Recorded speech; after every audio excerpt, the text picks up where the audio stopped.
Hello everyone, good afternoon to all of you, and now you are watching my channel for all solution of grammar zone. And today we are going to start our next chapter, that is articles, chapter number 6, class 5th, and topic is articles. इसके अंदर हम use करना सीखेंगे ए, N और the का use करना, कि वो कहाँ कहाँ अप्लाई किए जाते हैं। ए और एन और थर्ड होएगा हमारा द। ए और एन का मीनिंग हो जाएगा आपका एक, और द आपका कुछ स्पेसिफिक के साथ ही लगेगा, स्पेशल के लिए, ठीक है। तो वो हम सीखेंगे। और उससे पहले अगर आप मेरे चैनल पे न्यू हैं तो प्लीज़ इसको सब्सक्राइब करके ज़रूर जाना, और लाइक भी कर देना, कमेंट भी कर देना, शेयर करना कंपलसरी है अपने जितने भी क्लासमेट हैं उसके साथ। तो चलिए करते हैं स्टार्ट। इसमें थ्योरी दी हुई है, An article refers to or points out a noun in a sentence. There are just 3 articles in English language. English language में इसने 3 आर्टिकल बताए हैं, ए, एन और द का। अब मैं आपको डायरेक्ट यूज़ करना ही सिखा देती हूँ और एक ट्रिक भी सिखा देती हूँ, और बच्चों को याद भी हो जाएगा कि वो कैसे करें, क्योंकि वो बच्चे सीख तो जाते हैं लेकिन एग्ज़ाम में जाके ऐसे कन्फ्यूज़ हो जाते हैं कि जो क्लास में उन्होंने टेस्ट सही दिया था, एग्ज़ाम में वो सारे के सारे रॉन्ग करके आ जाते हैं। अब देखो, सबसे पहले एक होता है हमारे वोवल्स। वोवल्स होते हैं, कौन से होते हैं? ए, ई, आई, ओ, यू। लेकिन आप इसके अकॉर्डिंग ना करो तो भी बेटर रहेगा, क्योंकि इसके अकॉर्डिंग ना आपके कई रॉन्ग हो जाते हैं। आप करना हिंदी में इसको कैसे कर सकते हैं। हिंदी में बोलते हैं इनको सवर, वोवल्स को बोलते हैं सवर। और सवर होते हैं हमारे ए अनार से स्टार्ट होकर के ए आम, ई इमली, ई ऐसे चलते हैं ना, वो हो जाते हैं हमारे ए खाली तक।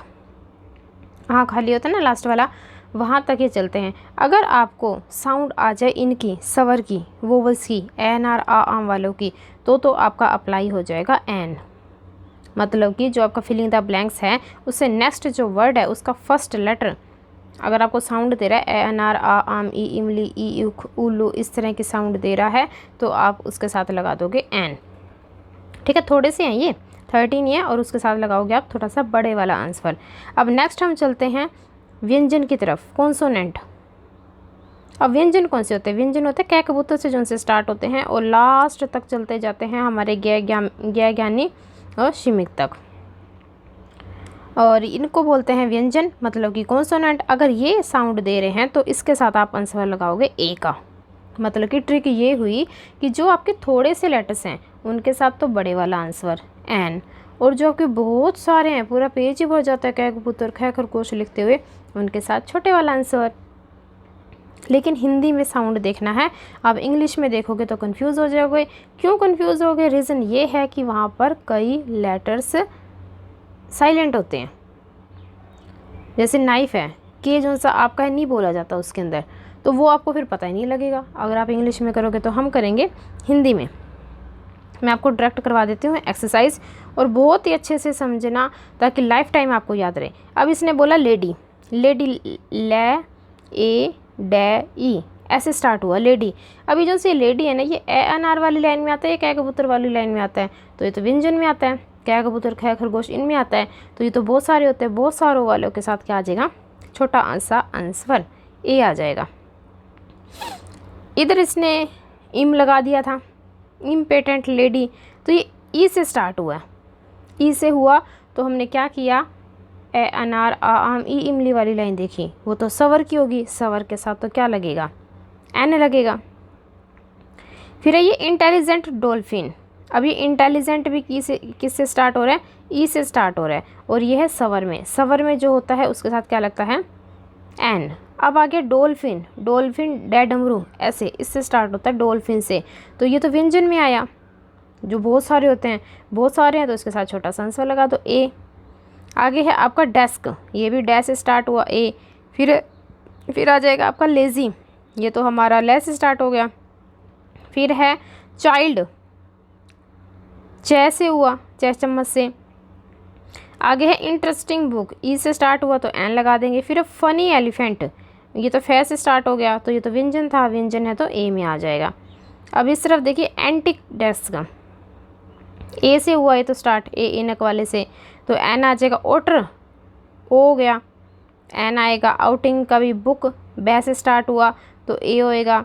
और एलिफेंट जौन सा है हमारा ऐसे एलिफेंट, तो ये हो जाएगा हमारे सवर में, और सवर के साथ क्या लगते हैं, एन लगते हैं।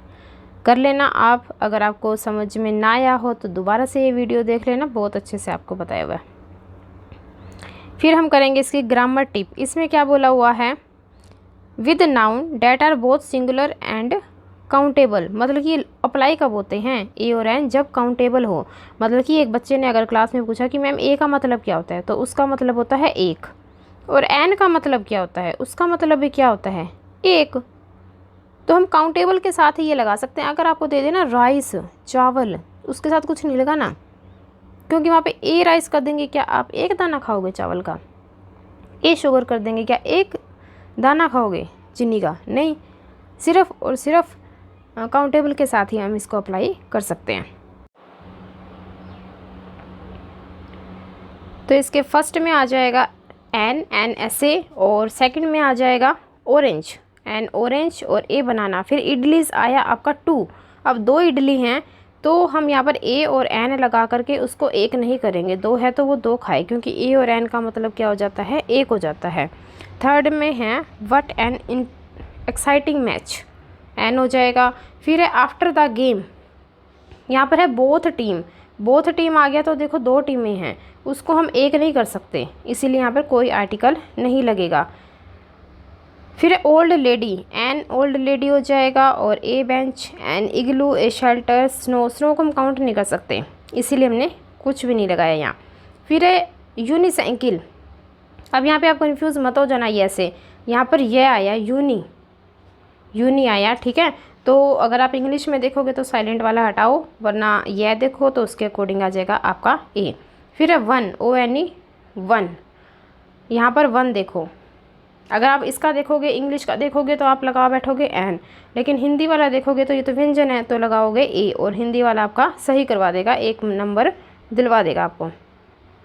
फिर it is an honour to have been inviting tonight, honour हो गया, पहले तो एच को हटाओ क्योंकि ये साइलेंट है। अब देखो, अब ओ से स्टार्ट हो रहा है, ओ से स्टार्ट हो रहा है तो आपका क्या आ जाएगा, एन आ जाएगा।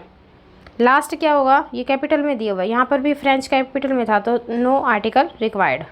यहाँ पे यूरोप है, कैपिटल में दे रखा है, कंट्री का नेम है, नहीं, हम ए और एन से उसको डिनोट नहीं करेंगे। इसी तरह से आगे आ जाता है हमारा दा का यूज़, और ये होता है कुछ स्पेसिफिक चीज़ों के लिए यूज़ जो हमारी पूरी दुनिया में एक ही हैं, मतलब कि छोटे बच्चों को सिखाया जाता है, जैसे सन है, मून है, सन लिख दिया उन्होंने, मून लिख दिया, तो उसके साथ क्या आ जाएगा, दा आ जाएगा। पूरी दुनिया में जो एक ही चीज़ होती हैं वो छोटे बच्चों के लिए सही रूल बना हुआ था, लेकिन अब ये 5th क्लास के हो गए तो इनके लिए थोड़ा सा हम अलग से बहुत सारे रूल पढ़ते हैं कि दा किस किस के साथ लगता है। जैसे स्काई हो गया, अर्थ हो गया, गंगा हो गया, हिमालय हो गया, जो दुनिया में एक ही चीज़ है उनके साथ हम क्या लगाएंगे, दा लगाएंगे। और ये करेंगे नेक्स्ट वीडियो में।